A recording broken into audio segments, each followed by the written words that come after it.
ہم کسی کے لیے ضروری تب تک ہیں جب تک ہماری جگہ انہیں کوئی اور نہیں مل جاتا۔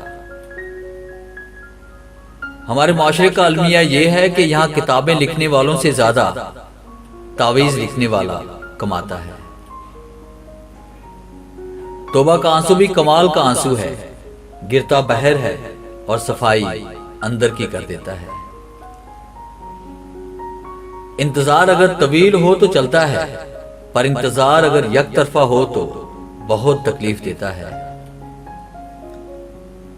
کسی نے کیا خوب کہا ہے، مقصد مر جائے تو انسان بھی مر جاتا ہے۔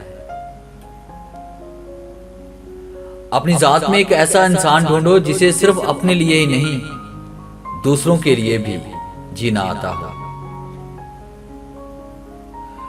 رشتے اور موسم دونوں ایک جیسے ہوتے ہیں، کبھی حد سے زیادہ اچھے اور کبھی برداشت سے باہر۔ فرق بس اتنا ہے کہ موسم جسم کو تکلیف دیتا ہے اور رشتے روح کو۔ گندا ہونے کا احساس ہو جانا بہت بڑے کرم کی بات ہے۔ ہماری سب سے بڑی بدقسمتی یہ ہے کہ ہمیں اپنے آپ سے بدبو نہیں آتی، دوسروں سے آتی ہے۔ اگر آپ نے اپنی موت آسان کرنی ہو تو دوسروں کی زندگی آسان کر دو۔ اکثر لوگ شعور پا کر منزل حاصل کر لیتے ہیں اور اکثر منزل پا کر شعور کو کھو دیتے ہیں۔ اپنی شخصیت پر سرمایہ کاری کیجیے، منافع آپ کو حیران کر دے گا۔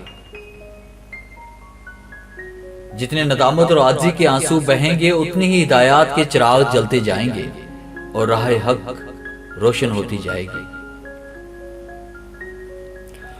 ہولناک ویرانے اور اذیتناک سناٹے صرف جنگلوں یا بیابانوں میں ہی نہیں، کچھ انسانوں کے اندر بھی ہوتے ہیں۔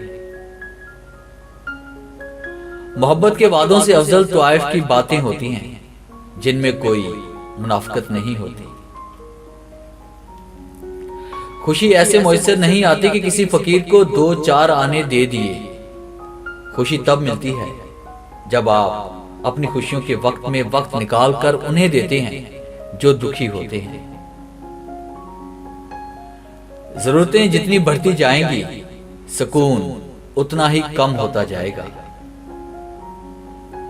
کسی نے پوچھا سکون کیوں نہیں ملتا؟ جواب ملا، سکون حاصل کرنے کی کوشش چھوڑ دو، سکون دینے کی فکر کرو، سکون مل جائے گا۔